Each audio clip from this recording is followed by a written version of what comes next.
कृपा कर दी गोस्वामी तुलसीदास जी के ऊपर।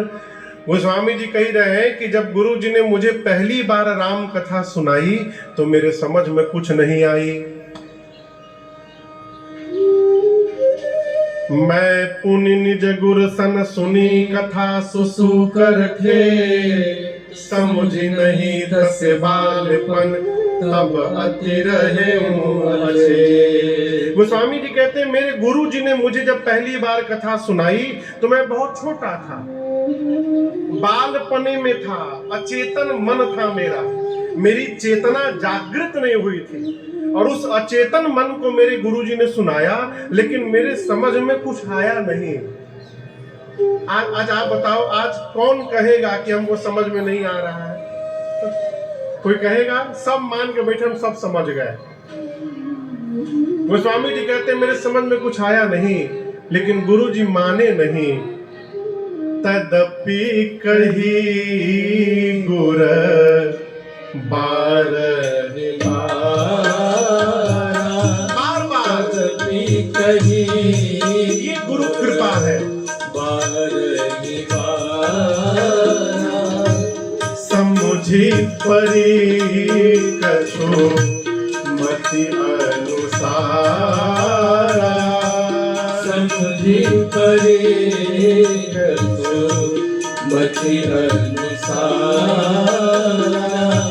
समुझी परी कछो मति अनुसार, समुझी परी कछो मति अनुसार। ये गुरु की कृपा है। गुरुदेव भगवान गोस्वामी तुलसीदास जी को बार बार सुनाते रहे।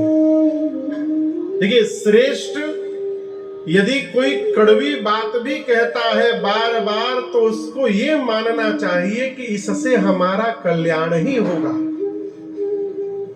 माता पिता के डांट में ही संतान का कल्याण छिपा है। हम सौभाग्यशाली हैं कि हम भारत में जन्म लिए हैं।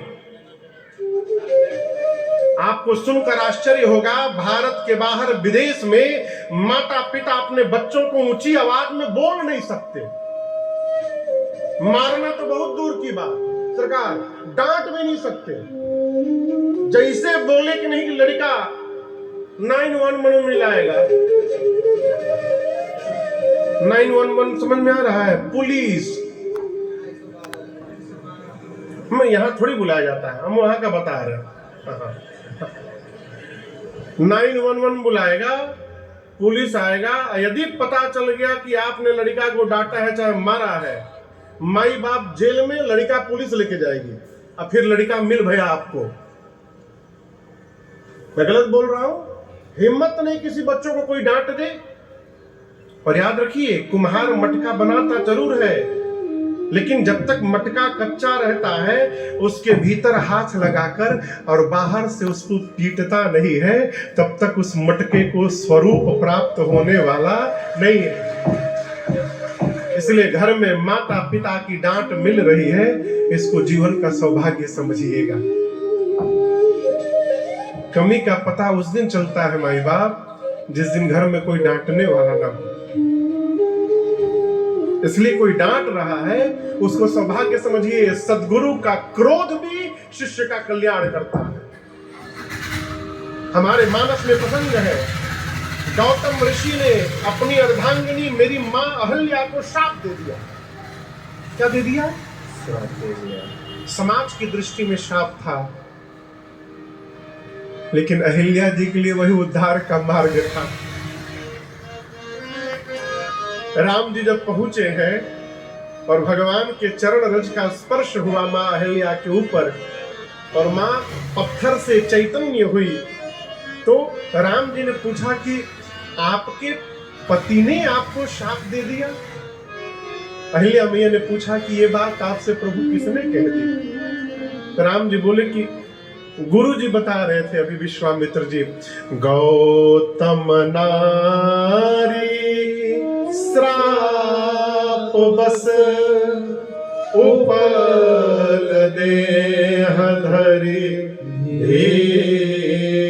गुरु जी बताएं कि ये गौतम ऋषि की अर्धांगिनी अहिल्या सकल कथा मुनि कहा विषेखी। गुरु जी बोल रहे थे कि आपके पति ने आपको शाप दिया।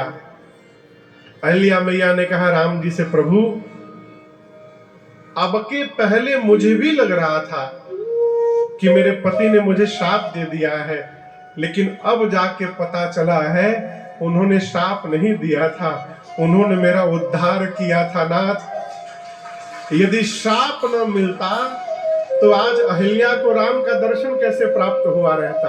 ये श्रेष्ठ के क्रोध का परिणाम है।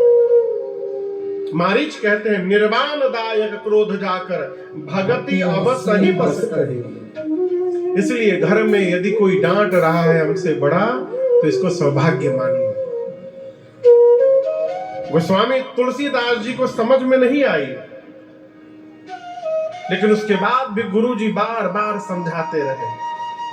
अब गोस्वामी जी कहते हैं, बार बार गुरु जी के कहने से समुझी परी कछु मति अनुसारा। आज घर में किसी को एक बात 3 बार कह दीजिए, फिर देखिए जवाब। हम बहरे नहीं है, सुनाई पड़ता है? कृपा करहु गुरुदेव की नाई। यहाँ याज्ञवल्क ऋषि ने भरद्वाज जी से कहा कि आपने राम कथा पूछी, मैं बताऊंगा, परंतु उसके पहले बीच में एक दूसरी कथा सुनाता हूं। और कथा को लेकर गए त्रेता युग में। किस युग में?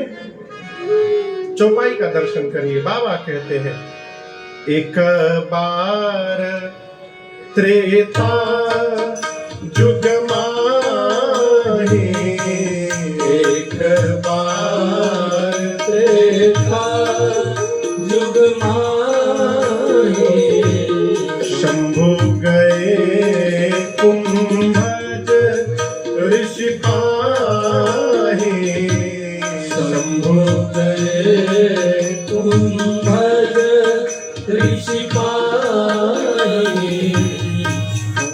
सते जननी भवानी, संग सती जग जननी भवानी, पूजे ऋषि अखिलेश्वर जानी, पूजे ऋषि अखिलेश्वर जानी, राम कथा मोरी वर्ग बखानी, राम कथा मुनि वर्ग बखानी, सोई महेश परम सुख मानी, सोई महेश परम सुख मानी,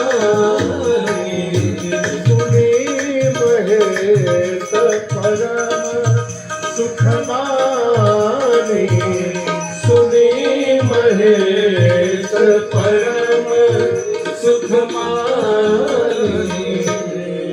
एक बार त्रेता युग में भगवान शंकर अपनी अर्धांगिनी मां सती के साथ, ये पार्वती जी का पिछला शरीर, सती मैया के साथ भगवान शिव कैलाश से उतरे दंडकारण्य में श्री अगस्त्य मुनि के आश्रम में राम कथा सुनने के लिए गए। अच्छा आप बताइए, आपके घर शंकर जी आ जाएंगे तो आप क्या करिएगा? बौरा जाएंगे। बौराने के बाद क्या करिएगा?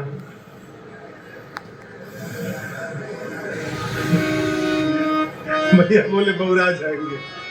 सही में बौरा जाएंगे। बौरा जाना समझते हैं? पगला जाना। अचानक भगवान भेटाई जाए तो केहू पगला जाएगा। तो उसके बाद थोड़ी देर बाद तो थोड़ा संभलेंगे, फिर क्या करेंगे? पूजा करेंगे, उनको बिठाएंगे, पांव पखारेंगे, पूजन करेंगे। ये सब काम अगस्त ऋषि किए शंकर जी और सती मैया के साथ। लेकिन यहां हम आपसे एक बात करें, हमारे श्रेष्ठ की यदि किसी में श्रद्धा है तो उस श्रद्धा को लेकर हमको अपने मन में तर्क नहीं करना चाहिए। आप समझ रहे मेरी बात को? शंकर भगवान गए अगस्त मुनि से राम कथा सुनने। अगस्त ऋषि शंकर जी के और सती जी के पांव में बैठकर पूजन करने लगे। सती मैया सोची ये का कथा सुनाएंगे, ये कथावाचक हो के श्रोता की आरती उतार रहे हैं। अब परिणाम देखिए, एक बार यदि कुंठा मन में इस ग्रंथ, इसको श्री रामचरितमानस को ग्रंथ कहते हैं। ग्रंथ कौन? जो हमारे मन की ग्रंथि को खोल दे वो ग्रंथ है। यहां जो ग्रंथियां पड़ी हैं उसको जो खोल दे उसका नाम है ग्रंथ। लेकिन सुनने के पहले ही ग्रंथि बांध के बैठ गए कि काने में न जाए, फिर तो भगवान मालिक है। मां सोची क्या कथा सुनाएंगे, और इसका परिणाम क्या हुआ? पूरी राम कथा हो गई। सती मैया केवल बैठी रही, सुनी नहीं। सुना कौन? सुनी महेश, और परिणाम परम सुख मानी। सुनी महेश परम, बाबा गदगद हो गए सुन करके। देखिए, ये यहाँ एक बड़ा अद्भुत सूत्र है। कई लोग बुरा न मानिएगा, 4-5 घर वालों को लेकर के जाते हैं ना कहीं कथा में, तो बेचारे पूरे 3-4 घंटे इसी में परेशान रहे। घर वाले सुन रहे कि नहीं रहे?